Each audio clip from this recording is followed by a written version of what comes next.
Bonjour Thomas. Good morning, Judith. How are you? Super. So I would like to speak and after what's going on after in the art market, modern and contemporary art market. After Okay, the well, big auction, everyone was wondering, a bit stressed. So what do you think? What's your feeling?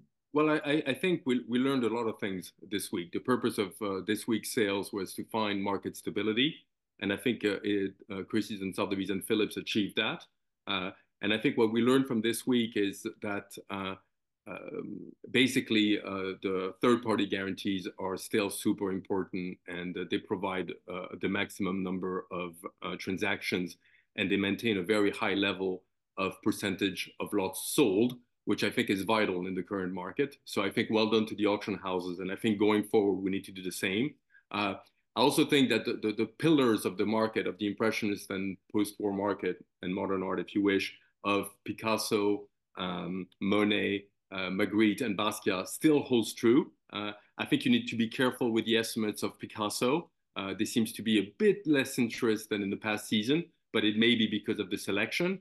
On the other hand, I was really surprised by the results of Claude Monet, that he Okay. continues to do so well, notably with the windmill of Limits, which is a very similar version to the one that Sotheby's sold last year, Mhm. and it made more or less 10% the same price, which certainly reflects market stability. And I think that's a good thing forward. And it's quite extraordinary because other impressionists are not doing as well, notably Sisley and Pissarro. We see that the prices are down. Uh, Which are quite classic. yes, Classic. and more rural, more countryside, if you wish, a subject matter, and More less greenish. exactly, and probably a bit dated now. So I think basically, I think women artists did extremely well this season. So continue to focus on that. Continue not to try to take as little risk as possible, especially on high value ticket items. And But there were some disappointment.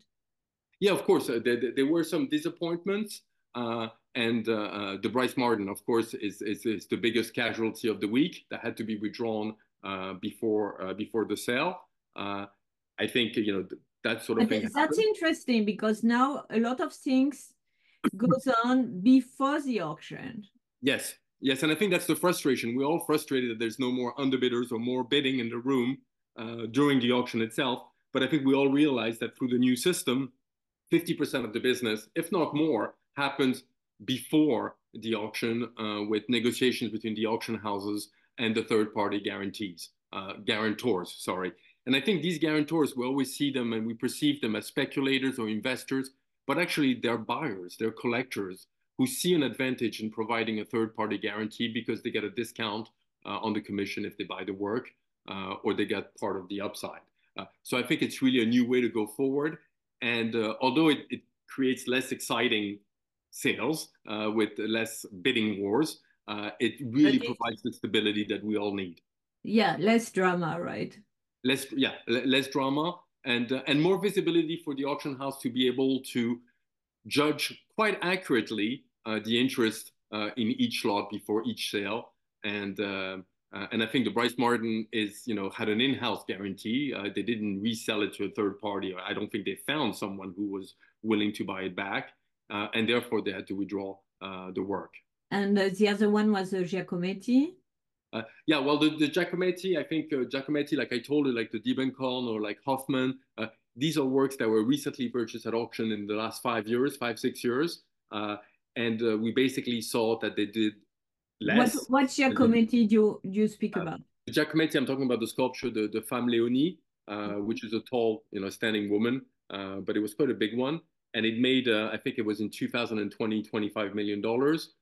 And this time around, it made 22 with the premium.